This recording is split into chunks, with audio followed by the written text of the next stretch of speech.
नमस्कार दोस्तों, स्वागत है आप सभी का आपके अपने यूट्यूब चैनल लोकल टीवी पर। मैं हूं आपका होस्ट कौशिक और आप लोगों के सामने आज के कुछ समाचार लेकर के आया हूं। क्या कुछ हुए हैं कागज़ नगर में, सब कुछ आपको डिटेल में बताऊंगा। तो सबसे पहले शुरुआत करते हैं बारिश से, क्योंकि दोस्तों आज आप देख रहे हो मैं एक नए लोकेशन पे खड़ा हूं और न्यूज़ बोल रहा हूं। कारण है बारिश की वजह से पावर का इतना प्रॉब्लम हो रहा है ना दोस्तों कि हम लोग अपने रूम में बैठ कर के काम भी नहीं कर पा रहे हैं। बार करंट आ रही है, जा रही है, जिसके वजह से जो है ये सब प्रॉब्लम्स देखने को मिल रही है। और हो सकता है कि ये जो न्यूज़ डिलीवरी हो रही हो इसमें भी आपको साउंड में हवा का जो है आवाज़ आए, क्योंकि हम खुले में शूट कर रहे हैं आज। तो बारिश आज हुई है कागज़ नगर में, ज़ोरदार बारिश हुई, थोड़ी सी ही हुई, 15-20 मिनट के करीब जो है एक बार बारिश हुई, फिर और एक बार ऐसे ही 15-20 मिनट के लिए ज़ोरदार बारिश हुई और उसके बाद छिटपुट बूंदें गिरती ही जा रही हैं। अभी भी जो हम शूट कर रहे हैं करीब 6:30 बजे का टाइम हो रहा है शाम में और जो है बारिश अभी भी थोड़ी बहुत जारी है। देखने वाली बात ये रहेगी कि अभी बादल रुकेंगे या उड़ जाएंगे हवे में। क्या ये अभी जो मौसम में बदलाव आया है इस वजह से कागज़ नगर में थोड़ा ठंडक रहेगा या फिर से गर्मी आ जाएगी, ये देखने वाली बात रहेगी। खैर प्रशासन ने तो अपनी पूरी तैयारी करके रखी है। कागज़ नगर के जो मेन ड्रेनेज सिस्टम्स हैं वहाँ पे जेसीबी उतार करके जो है पूरा प्रोक्लेनर लगा करके जो है सफाई का काम किया जा रहा है। आप लोगों को याद होगा 3 साल पहले जो है बहुत खतरनाक बाढ़ जैसा मंजर हम लोगों को कागज़ नगर शहर में देखने को मिला था। जो निचले इलाके थे, इंदिरा मार्केट हो, द्वारका नगर हो या बालाजी नगर हो, इन इलाकों में अचानक से जो है पानी भर गया था, बाढ़ जैसी परिस्थिति आ गई थी नालों के चौक हो जाने के कारण। तो ऐसे में कागज़ नगर म्यूनसिपैलिटी ने एक बहुत अच्छा काम ये किया है कि नालों को चौक नहीं होने के लिए पूरा व्यवस्था करके रखी है और अभी जो है नालों की सफाई अभी भी जारी है। इस एक मामले में तो प्रशासन को मानना पड़ेगा। खैर अब चलते हैं दोस्तों दूसरी खबर की ओर, जो कि है हमारी धरने पे बैठे हुए कर्मचारियों से जुड़ी हुई। जी हाँ दोस्तों, कागज़ नगर में लगातार धरनों का जो है दौर जारी है। एसपीएम के सामने में तो धरना चल ही रहा है, आप लोगों को पता ही है। अभी जो है म्यूनसिपल ऑफिस में भी कर्मचारी लोग धरने पे बैठ गए हैं। जी हाँ दोस्तों, सबकी अपनी अपनी अलग अलग स्टोरीज़ हैं। आपको शॉर्ट में बता दूं तो एसपीएम के सामने जो है जितने भी ट्रेड यूनियन के लीडर्स हैं वो लोग बैठे हुए हैं। कब से? जब यहाँ पे 3 मंत्री आने वाले थे। आप लोगों को याद होगा कागज़ नगर में 3 मंत्रियों के आने की बात थी। तो हो सकता है उन लोगों का अटेंशन खींचने के लिए, अब मंत्री है तो एसपीएम की तरफ आएंगे ही, कागज़ नगर में तो रहेंगे ही और एसपीएम का गेस्ट हाउस है ही इन लोगों के ठहरने के लिए। तो मंत्रियों का ध्यान आकर्षित करने के लिए इन्होंने उसी टाइम को चुना जब मंत्री यहाँ पे कागज़ नगर आने वाले थे। तो उनके आने के समय पे ही दोस्तों आप देखिएगा ये धरना शुरू हुआ था। मांग क्या है? बड़ी बेसिक सी मांग है, कागज़ नगर के लोगों को एसपीएम में नौकरी देने की मांग चल रही है। इसके अलावा दूसरी मांग क्या है कि एसपीएम के अंदर में जो लेबर यूनियंस हैं उनके चुनाव कराए जाए। तो ये 2 मांगें एसपीएम की चल रही हैं। इसके अलावा म्यूनसिपैलिटी में भी सेम पैटर्न हमने देखा कि म्यूनसिपैलिटी के अंदर में क्या हुआ था, जो अभी आगे मैं आपको बताऊंगा उस विषय में। जो हमारे एडिशनल कलेक्टर हैं उनका दौरा था, तो ठीक उनके आने के पहले जो है म्यूनसिपैलिटी के कर्मचारी जो कॉन्ट्रैक्ट वर्कर्स हैं वो लोग धरने प्रदर्शन पर बैठ गए। अब चूंकि जो म्यूनसिपैलिटी के कर्मचारी हैं उनका स्ट्रांग होल्ड जो है CITU नाम की जो कम्युनिस्ट ट्रेड यूनियन संस्था है उनके साथ में बना हुआ है, इसलिए मेन तौर पर देखा जाए तो ये धरना प्रदर्शन CITU वाले ही कर रहे हैं। तो क्या क्या मांगे हैं मैं आपको एक एक करके बता देता हूँ। सबसे पहली चीज़ तो उनकी मांग ये है कि म्यूनसिपैलिटी में जितने भी कॉन्ट्रैक्ट वर्कर्स हैं, ट्रैक्टर चलाते हैं, साथ में झाड़ू पोछा का काम करते हैं और जितने भी वर्कर्स हैं जो कि कॉन्ट्रैक्ट में काम कर रहे हैं, वादा किया गया था कि उन लोगों को परमानेंट किया जाएगा। जी हाँ दोस्तों, कांग्रेस जब चुनाव लड़ रही थी तब उन्होंने कहा था कि जैसे ही कांग्रेस की सरकार बनेगी हम लोग जितने भी कॉन्ट्रैक्ट वर्कर्स हैं म्यूनसिपैलिटीज़ में सबको परमानेंट करेंगे, उनके जगह पे जो है नए कॉन्ट्रैक्ट वर्कर्स लाए जाएंगे। अभी तक जो है परमानेंट नहीं हुए हैं, इसी को लेकर के सबसे पहली और बड़ी मांग चल रही है। दूसरी मांग उन लोगों की ये है कि सेकंड PRC जो उनके सैलरी में आना चाहिए था वो नहीं दे रहे हैं। तो इनकी मांग है कि सेकंड PRC लागू करके इनको उसका फाइनेंशियल बेनिफिट देना चाहिए। इसके बाद तीसरी मांग ये है कि कम से कम हर कॉन्ट्रैक्ट वर्कर की 26,000 रुपये सैलरी होनी चाहिए। कोई सा भी वर्कर हो, कॉन्ट्रैक्ट हो या परमानेंट, कम से कम मिनिमम बेस सैलरी 26,000 रुपये होनी चाहिए। ये एक मांग अभी चल रही है। चौथी इनकी मांग ये है कि जब ये लोग रिटायर हो जाएंगे, काफ़ी ऐसे लोग हैं जो कि बुज़ुर्ग हैं उम्र में लेकिन कॉन्ट्रैक्ट में काम कर रहे हैं, उन लोगों को रिटायरमेंट बेनिफिट दिया जाए। ऐसा मतलब ESI PF वगैरह जो होते हैं, कंट्रीब्यूशन पेंशन वगैरह, ये सबकी जो है उन लोगों को रिटायरमेंट बेनिफिट्स मिले, ये सारी चीज़ों की मांग वो लोग कर रहे हैं। इसके अलावा हेल्थ इंश्योरेंस की मांग की जा रही है दोस्तों, क्योंकि बहुत ही निचले स्तर का काम होता है, बहुत हार्डशिप मेहनत लगती है, इसमें हेल्थ का बहुत प्रॉब्लम होता है इन लोगों को। तो ये लोग मांग कर रहे हैं कि न सिर्फ इनको बल्कि इनके पूरे परिवारजनों के साथ में कवर किया हुआ हेल्थ इंश्योरेंस इन लोगों को मिलना चाहिए। और आखिरी और सबसे इंटरेस्टिंग जो मांग मुझे लगी वो ये है कि जितने भी वर्कर्स हैं म्यूनसिपैलिटी के अंदर में कॉन्ट्रैक्ट वर्कर्स, उन लोगों को कम से कम एक एक करके इंदिरा का हाउस मिलना चाहिए, ठीक है ना। तो ये सारी मांगें जो हैं ये कॉन्ट्रैक्ट वर्कर्स कर रहे हैं। मैंने आपको एसपीएम का भी बता दिया, मैंने आपको म्यूनसिपैलिटी का भी बता दिया। अब आप लोगों की क्या राय है इस पे कमेंट में हमें ज़रूर बताइएगा कि कौन सी इन लोगों की मांग सही है, लेजिट है, कौन सी इन लोगों की मांग जो है उतनी खास नहीं है, उसको जो है ज़्यादा फोकस नहीं देना चाहिए। खैर ये सब जो है चलता रहा, लेकिन मैंने जो आपको पहले बताया था कि एडिशनल कलेक्टर साहब कागज़ नगर आए थे, किस काम से आए थे वो भी मैं आपको अब अगली खबर में बता देता हूँ। दरअसल मुद्दा ये है कि म्यूनसिपैलिटी के अंदर में कैसे काम चल रहा है, उसके रिकॉर्ड्स कैसे मेंटेन किए जा रहे हैं, सेंसस का काम ठीक से हो रहा है या नहीं हो रहा है, इंदिरा हाउसेस का काम ठीक से हो रहा है या नहीं हो रहा है। जो म्यूनसिपैलिटी के लिए, कागज़ नगर म्यूनसिपैलिटी के लिए जो पाइपलाइन प्रोजेक्ट आया था कि नए से पूरा पाइपलाइन बैठाना है घरों के लिए और नई टंकियाँ बनानी हैं, ये सारे जितने भी प्रोजेक्ट्स हैं म्यूनसिपैलिटी के सभी को देखने के लिए जो है एडिशनल कलेक्टर साहब आए थे। 2 एडिशनल कलेक्टर है अपने पास। एक कलेक्टर जो है वो राजस्व का काम देखते हैं, ज़मीन जायदाद का काम उनके हाथ में होता है, मतलब पूरा जितने भी हमारे डिस्ट्रिक्ट का जो रेवेन्यू डिपार्टमेंट है वो उनको रिपोर्ट करता है। दूसरे एडिशनल कलेक्टर साहब होते हैं जो लोकल बॉडीज़ को देखते हैं, मतलब ग्राम पंचायत को, म्यूनसिपैलिटीज़ को और इलेक्शन, इनका काम होता है। ये 3 मुख्य काम इनके होते हैं। तो ये जो लोकल बॉडीज़ वाले एडिशनल कलेक्टर है युवराज साहब जो है वो कागज़ नगर आए थे। और ये जो मैंने बताया अभी कि म्यूनसिपैलिटी के सामने धरना चल रहा है, इन लोगों ने अपना ज्ञापन जो है युवराज साहब को दिया है। युवराज साहब ने कहा है कि इसको लेकर के हम ऊपर चर्चा करेंगे, देखेंगे क्या होता है क्या नहीं होता है, ठीक है ना। तो ये जो चीज़ें थी ये म्यूनसिपैलिटी को लेकर मैंने आपको बता दी। अब बढ़ते हैं कलेक्टर ऑफिस की तरफ। कलेक्टर साहिबा ने भी जो है ताबड़तोड़ एक के बाद एक राउंड्स मीटिंग्स की ली हैं। इसमें जो है एडिशनल कलेक्टर राजस्व विभाग के थे डेविड साहब, और साथ में हमारी कागज़ नगर की सब कलेक्टर जो थी श्रद्धा शुक्ला वो भी शामिल रहीं, और अलग अलग डिपार्टमेंट्स के लोगों को जो है इस मीटिंग में बुलाया गया। क्या क्या चर्चा हुआ मैं आपको ब्रीफ में बता देता हूँ। सबसे पहली जो चीज़ कलेक्टर साहिबा ने कही वो कही सेल टावर्स के बारे में। मैंने आपको कई दिनों पहले जो है न्यूज़ में बताया था कि कागज़ नगर और आसपास के इलाके में कई जगहों पे सेल टावर की बहुत प्रॉब्लम है। कई जगह पे सेल टावर मौजूद है लेकिन सिग्नल वीक आता है, और कई जगह ऐसे हैं जहाँ पे जंगल वगैरह होने के कारण जो है टावर बनाए ही नहीं गए हैं। तो ऐसी जगहों पे जो है 26 या 28 कुछ सेल टावरों का जो है हम लोगों ने टेंडर पास किया था यहाँ पे कलेक्टर के द्वारा। तो ये 28 सेल टावर का काम कहाँ तक आया, इसको जल्दी जल्दी प्रोग्रेस करना है। इस चीज़ को लेके सबसे पहली प्रायोरिटी जो है वो हरिता मैडम ने दी है। दूसरी चीज़ जो हरिता मैडम ने कही है वो है लैंड सेटलमेंट्स को लेकर के, कि लैंड से जुड़े कई सारे विषय जो है उनके सामने आते हैं, सब कलेक्टर ऑफिस में आते हैं, कलेक्टर ऑफिस में आते हैं। लैंड एक बहुत बड़ा विषय है हमारे ज़िले का। कई लोग जो हैं लैंड के लफड़े को लेकर के जो है कलेक्टर ऑफिस में जा रहे हैं, तो उनका मसला सॉल्व करना एक बड़ी प्रायोरिटी माना जाए, ऐसा जो है कलेक्टर मैडम ने कहा है अपने बैठक में। अब देखने वाली बात यह है कि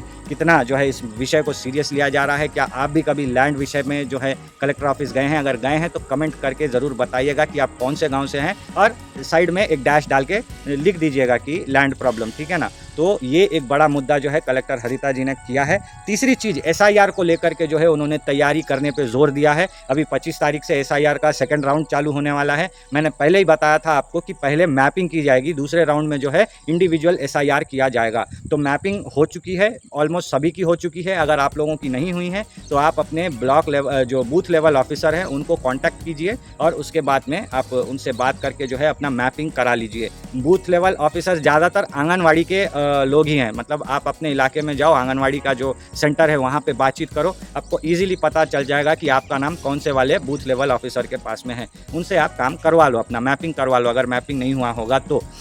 और अगर मैपिंग हो गई है तो कोई चिंता की बात नहीं है। 25 तारीख के बाद से जो है यही बूथ लेवल ऑफिसर्स आपके पास में आएंगे, और इंडिविजुअली एक एक करके सभी जितने भी आपके वोटर्स हैं, वोटर्स की बात कर रहा हूँ, घर में जितने भी वोटर्स हैं सभी का जो है काम करेंगे, सर्वे रिपोर्ट कंप्लीट करके देंगे। तो ये है SIR के विषय में उन्होंने कहा। एक और चीज़ उन्होंने कही थी वो आज कंप्लीट हो चुकी है, नीट एग्ज़ाम को लेकर के। देखिए दोस्तों, नीट एग्ज़ाम हमारे देश का एक बहुत बड़ा मुद्दा बन गया है। कोई भी कलेक्टर नहीं चाहेगा कि उनके ज़िले से नीट एग्ज़ाम का पेपर लीक हो जाए, कोई भी कलेक्टर ये नहीं चाहेगा। तो स्वाभाविक बात है, हमारे कलेक्टर भी चाहते हैं, हमारे जो हमारे ज़िला के जो एसपी हैं वो भी चाहते हैं कि हमारे कोमरम भीम ज़िले से नीट का पेपर लीक ना हो, कोई भी ऐसी घटना ना घटे जिसके वजह से पूरे देश का जो है निगाह हमारे तरफ आ जाए कि भाई कागज़ नगर से नीट का पेपर लीक हो गया, आसिफाबाद से लीक हो गया, है ना। तो ऐसे में नीट के एग्ज़ाम को लेकर के प्रॉपर से पकड़बंदी करें, ये बात जो है उस मीटिंग में हुई थी। नीट का पेपर आज हो गया है, इसके विषय में क्या है, कितने लोगों ने लिखा, क्या हुआ, ये मैं आपको अगले कल वीडियो में बताऊंगा, ठीक है ना। तो ये सब चीज़ें जो थी कलेक्टर हरिता जी ने अपने बैठक में बताई। अब आते हैं दोस्तों क्रिमिनल केसेस के ऊपर। जी हाँ, मैंने आपको कल बताया था कि हमारे इलाके में कुछ क्रिमिनल घटनाएं घटी हैं, उसके बारे में मैं आपको वीडियो में बताऊंगा। तो एक के साथ एक बोनस घटना आपको देता हूँ। एक मसला आया है आदिलाबाद से। आदिलाबाद में क्या हुआ था, सतीश नाम का एक लड़का है, 23 साल का सतीश था, उसको एक लड़की पसंद थी। उस लड़की को दूसरा कोई भी पसंद कर रहा था, तो यहाँ पे एक लव ट्रायंगल था, एक लड़की एक तरफ सतीश दूसरी तरफ कोई और, तो ट्रायंगल, एक लव ट्रायंगल का केस था। तो यहाँ पे क्या हुआ, सतीश और अगले पार्टी के बीच में राइवलरी शुरू हो गई, ठीक है ना। तो अभी विषय क्या हुआ, इसके बाद में एक दिन कुछ यही परसों के दिन क्या हुआ, सतीश को किसी ने बुला करके बोला मामा आज अच्छा दिन है, चलो अपन पार्टी वार्टी करते हैं। तो एक सुनसान इलाके में आदिलाबाद का जो आउटर एरिया है, मावाला एरिया नाम जो होता है, वो मावाला ले गए। मावाला में जा करके इन लोगों ने खूब पार्टी शार्टी की, वो सब कुछ खाया पिया, नॉनवेज वगैरह खाए, उसके बाद में बहुत सारी इन लोगों ने जो है शराब वगैरह पी, बहुत मतलब मस्ती किया इन्होंने। इसके बाद क्या हुआ, सतीश को ओवर ड्रिंक कराया गया, समझ गया ना, उसको बोला गया ले और एक ले क्या होता, और एक ले क्या होता, करते करते उसको बहुत ज़्यादा कंज्यूम कराया गया लिकर। जब सतीश बहुत ज़्यादा नशे में आ गया, तब जो है वो जो तीसरा व्यक्ति मैंने जो बताया था, लव ट्रायंगल का थर्ड पर्सन, उसको जो है उसने जो है अपनी गैंग को बुला करके सतीश को उठाया और उसको जो है ख़त्म करके पानी में फेंक दिया। समझ रहे हैं ना, कितना मतलब खतरनाक बनता जा रहा है आजकल का समाज। 23-25 साल के लड़के लोग ये सब काम कर रहे हैं, आप समझ के देखिए दोस्तों। तो आजकल ये छोटी छोटी बातों पे ना ये सारी चीज़ें हो रही हैं, ये सब अच्छी बात नहीं है। अब हम लोगों को भी ये सब चीज़ों को ज़्यादा एंटरटेन नहीं करना चाहिए। हम लोगों को एक अच्छा कागज़ नगर बनाना है, एक मैच्योर कागज़ नगर बनाना है। इन छोटी छोटी चीज़ों को लेकर के अगर युवा अपना सारा स्टैमिना खो दे, भटक जाए, तो फिर अब क्या ही करेंगे। अब लड़की का नाम भी हम लोग ले नहीं सकते, क्योंकि ऐसा पॉलिसी है कि वो पीड़ित है, उसका नाम नहीं लिया जा सकता। हाँ, वो एक लड़की भी कुछ नहीं कर रही, वो दोनों को लड़ने दे रही है। वो खुद चाहे तो कुछ स्टेप उठा सकती थी, पुलिस स्टेशन जा सकती थी कि ये दोनों मुझे परेशान कर रहे हैं, इन दोनों को काउंसलिंग के लिए पकड़ लो। हाँ, वो कर सकती थी, लेकिन उसने कुछ नहीं किया। वो मज़े ले रही है कि हाँ मुझे एक नहीं दो लड़के चाहते हैं, दोनों लड़कों के ऊपर भी मतलब भूत सवार है लड़की का। तो ये एक अच्छा सोसाइटी का इंडिकेशन नहीं है दोस्तों। तो इन सारी चीज़ों को एंटरटेन नहीं करना चाहिए, यही बताने के लिए जो है इस केस को मैंने आज न्यूज़ में इंक्लूड किया है। अब आते हैं आखिरी खबर पे, जो आ रही है हमारे पड़ोसी शहर आसिफाबाद से। यहाँ पे धर्म के अंधे लोगों के बीच में हो गई है लड़ाई और एक ने दूसरे की जान ले ली है। जी हाँ दोस्तों, आप लोगों को पता होगा एक फेस्टिवल आता है, मुहर्रम का फेस्टिवल आता है। तो मुहर्रम के फेस्टिवल में क्या होता है, दोनों मतलब हिंदू मुस्लिम्स यहाँ पे तेलंगाना में आप देखोगे दोनों धर्म के लोग पार्ट लेते हैं, ठीक है ना। वो एक झंडे वगैरह गाड़े होते हैं, पीर बंगला बोलते हैं उसको। तो पीर बंगले के पास में जा कर के मतलब वो पीर की सवारी निकालना, ये सब वो सब काफ़ी काम होते हैं। तो पिछले साल क्या हुआ था, किसी ने जो है पीर सवारी निकालने के लिए जो है एक ग्रुप दूसरे ग्रुप से लड़ गया था कि हम निकालेंगे, नहीं हम निकालेंगे। मतलब दोनों की इतनी इच्छा थी कि इस बार पीर की सवारी हम निकालें, मतलब आस्था का ओवरडोज हो गया था ये, मान लीजिए आप। खैर, एक पक्ष को जो है पीर की सवारी निकालने का मौका मिला, तो दूसरी जो पक्ष है वो आहत हो गई उससे कि अरे ऐसा कैसे हो गया, ठीक है अगली बार मैं निकालूंगा। इस बार भी जो है मुहर्रम की तैयारियों के लिए मीटिंग हुई, बातचीत हुई, पीर की सवारी निकालने की बात हुई, झंडे वगैरह बदलने का टाइम आया, हाँ वहाँ पे पूजा वगैरह करने का बात हुआ। तो उसमें भी जो है ये दो पक्ष फिर से लड़ गए। मतलब पिछली बार जिसने मौका पाया वो उसमें भी संतुष्ट नहीं है, उसको फिर से जो है यहाँ पे अपना काम मतलब फिर से पीर की सवारी निकालने का है, ऐसा करके उसने फिर से दावा किया। अब बात ये थी कि अब इसको लेकर के इतनी रस्साकशी हुई कि एक बहुत कॉम्प्लिकेटेड केस बन गया। अब क्या हुआ, जो दूसरा पक्ष था जिसको मौका नहीं मिला था पीर की सवारी बनाने का, वो क्या किए, वहाँ पे वो झंडों के पास गए पीर बंगला में, उन्होंने पूजा पाठ अगरबत्ती वगैरह लगाया और वो रात को घर पे आ गए। अब क्या हुआ, रात के समय में ऐसे ही बारिश जैसा मौसम था और करंट चले गई थी आसिफाबाद में, ठीक है। आसिफाबाद के भवानी नगर कॉलोनी की ये घटना है। तो कोई दूसरे पक्ष वाले आए, आने के बाद में उन लोगों ने क्या किया, इन दोनों को, मतलब ये जो हस्बैंड वाइफ है, दूसरा पक्ष जो जिनको मौका नहीं मिला था, जो मौके की आस में बैठे हुए थे कि इस साल भी हम लोगों को पीर की सवारी निकालने को मिलेगा। खैर ये हस्बैंड वाइफ सो रहे थे, अपने आंगन में सो रहे थे, क्योंकि हवा चल रही थी, आराम से सो रहे थे। उनका बेटा अंदर सो रहा था घर के। फिर क्या हुआ, रात में दूसरा पक्ष आया। आने के बाद ऐसा तथाकथित तौर पे इनके फैमिली मेंबर कह रहे हैं कि दूसरे पक्ष का काम है ये, तो वो आया। आने के बाद में इन लोगों के रात में गला घोट कर ये चले गए। समझ रहे ना, मैं ज़्यादा एक्सप्लेन नहीं कर पा रहा हूँ क्योंकि यूट्यूब की पॉलिसीज़ की वजह से ये वीडियो डिलीट हो सकती है। तो ये सब हो गया। सुबह जो है 3-4 बजे जब मतलब लड़के की नींद खुली, वो अपने माँ बाप को देखने बाहर आंगन में और देखा कि दोनों जा चुके हैं। समझ रहे हैं ना। तो ये सारा कुछ घटना हुआ। इस चीज़ को मतलब हम लोगों के पास एक वीडियो आई है, जो गुजर गए हैं उनके एक रिश्तेदार एक प्रेस मीट में बता रहे थे कि क्या हुआ। तो आइए उस चीज़ को आप एक बार देख लीजिए। అనార్పల్లి విలేజ్ చనిపోయిన రాజు నాయకు నా రిలేషను. నిన్న జరిగింది ఏంటిదంటే, ఈ హత్యకు కారణాలు ఏంటిదంటే, పోయిన సంవత్సరము సవారీ గురించి వీళ్ళ గొడవ అయింది. ఆ గొడవని వీళ్ళు పోలీస్ స్టేషన్ దాకా తీసుకొచ్చిండు. పోలీస్ స్టేషన్లో పిటిషన్ ఇచ్చినా కూడా దాని మీద చర్య ఏం కాలేదు. అది అట్లనే కాంప్రమైజ్ అయిండు. మళ్ళీ ఈ సంవత్సరము వాళ్ళు కొత్త ఈ సవారీ టైంలో, పూజా టైంలో కాబట్టి నిన్న ఒక కొత్త సవారీని తీసుకొచ్చి ఆ బంగ్లాలో పెట్టిండు, పూజ చేసిండు. అంతా బాగానే జరిగింది, ఎలాంటి ఏం లేదు. సాయంత్రం వచ్చి ఈయన ఇంటికాడ పండుకున్నారు. భార్యాభర్తలు ఇద్దరు ఆకిల్లో పండుకున్నారు. ఆయన కొడుకు లోపల రూమ్లో పండుకున్నారు, బెడ్రూమ్లో. అక్కడ ఏం జరిగిందంటే, అసలు ఈ చనిపోయిన వ్యక్తి కూడా ఎవరో ఏంటిది అనేది తెలియలేదు వీళ్ళకు. వాళ్ళ మనవరాలు ఎడవంగానే రాత్రి కరెంట్ పోయింది, ఆయన తాతమ్మ దగ్గర తీసుకుపోవని కొడుకు చెప్తేనే అప్పుడు వీళ్ళకు ఈ చనిపోయినట్టు వార్త తెలిసింది. ఇక్కడ అనుమానం ఏంటంటే, ఈ సవారీలో ఇప్పుడు ప్రజెంట్ అది పోయిన సవారీ ఇప్పుడు డెడ్ బాడీ అయిన తర్వాత, హాస్పిటల్ వచ్చిన తర్వాత మళ్ళీ అదే బంగ్లాలో సవారీ పారేసిండు.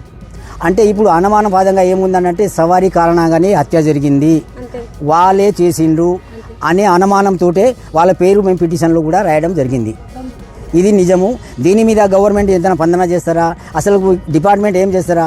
ఇప్పుడు వాళ్ళు సిలిండర్ అయిందా, ఇది ప్రీ ప్లాన్ చేసిండా, ముందు ఏ కుట్ర చేసిండా, ఇంకా మాకు తెలియవలసింది ఉంది. ఇప్పుడు ఇద్దరు భార్యాభర్తలకు ఇద్దరికి హత్య చేసిండు, ఇది నిజము. जो चीज़ मैंने इससे पहले समझाई थी वही चीज़ जो है तेलुगु में इन्होंने इस वीडियो में कहा। आप लोग समझ गए होंगे जिनको तेलुगु समझ में आती है। तो एक धार्मिक अंधेपन के वजह से कि भाई हमको इस बार सेवा करनी नहीं, हमको इस बार सेवा करनी, ये एक बड़ा क्लैश बनता चला गया दोस्तों, जिस वजह से जो है लोगों की जानें ले ली गई। तो ये कहाँ तक सही है गलत है, जिन लोगों के ऊपर आरोप लगाया गया है, जो शक की बिना पे मौजूद हैं, उन लोगों को जो है पुलिस ने उठा लिया है और कार्रवाई चल रही है इन दोनों केस में भी, जो आदिलाबाद वाला केस बताया था और जो आसिफाबाद वाला केस मैंने बताया वो भी। तो ये सब चीज़ें चल रही हैं दोस्तों, और ये सारी चीज़ें ज़्यादा एंटरटेन करने लायक है नहीं। आप लोग भी समझ ही रहे होंगे कि ये छोटी छोटी चीज़ें हैं, इसमें जो है लोगों की जान ले लेना ये काफ़ी दुख भरा जो है एक बात है। हम लोगों को भी एज ए अच्छी सोसाइटी इन सारी चीज़ों को एंटरटेन नहीं करना चाहिए। किसी के लिए कुछ चीज़ों के लिए इतने लंबे तक नहीं चले जाना चाहिए कि किसी की जान ले ली जाए। समझ रहे हैं ना। तो आई होप आप लोगों को ये वीडियो पसंद आई होगी। मैं कल फिर से वीडियो लेकर के आऊँगा जहाँ पे आप लोगों को जो है किसानों से जुड़ी हुई एक समस्या के बारे में बताऊंगा, यूरिया से जुड़ी हुई। साथ ही साथ इस पर जो है दुकान वाले क्या कर रहे हैं, यूरिया दुकान वालों का क्या स्टैंड है, फिर पॉलिटिकल क्या चल रहा है, कोनेरू कोनापा साहब ने आज एक प्रेस स्टेटमेंट दिया, वो क्या था, वो सारी चीज़ें कल मैं आपको विस्तार से वीडियो में बताऊंगा। तो आज के वीडियो में इतना ही। उम्मीद है वीडियो पसंद आई होगी। अगर पसंद आई है तो वीडियो को लाइक ज़रूर कीजिएगा, शेयर कमेंट ज़रूर कीजिएगा, और हाइप का बटन आजकल आ गया है एक यूट्यूब में, तो हाइप भी ज़रूर कर दीजिएगा। कमेंट के साथ ही स्लाइड करते ही आपको जो है हाइप का बटन मिल जाएगा। हाइप कीजिएगा। हाइप करने से क्या होता है, हमारी एक मदद ये हो जाती है कि कागज़ नगर और आस पड़ोस के इलाके में ये वीडियो ऑटोमेटिक शेयर होने लग जाता है। मतलब जो लोगों ने हमें सब्सक्राइब नहीं भी किया है उनके भी यूट्यूब में ये चीज़ें आने लग जाती हैं। इस हफ्ते के आखिर में आई थिंक 27-28 तारीख के आसपास में हम जल्द ही जो है लोकल न्यूज़ को फेसबुक पे भी टेलीकास्ट करने की जो है शुरुआत करने की कोशिश कर रहे हैं। हम लोग उस पर लगातार रिसर्च कर रहे हैं। हमने आपको 2 दिन पहले भी ये बात बताई थी कि हम जल्द ही जो है इस वीडियो को आपको फेसबुक पे भी प्रबंध करके देंगे। तो आज के वीडियो में इतना ही दोस्तों, मिलेंगे अगली कड़ी में, तब तक अपना ध्यान रखिए। नमस्कार।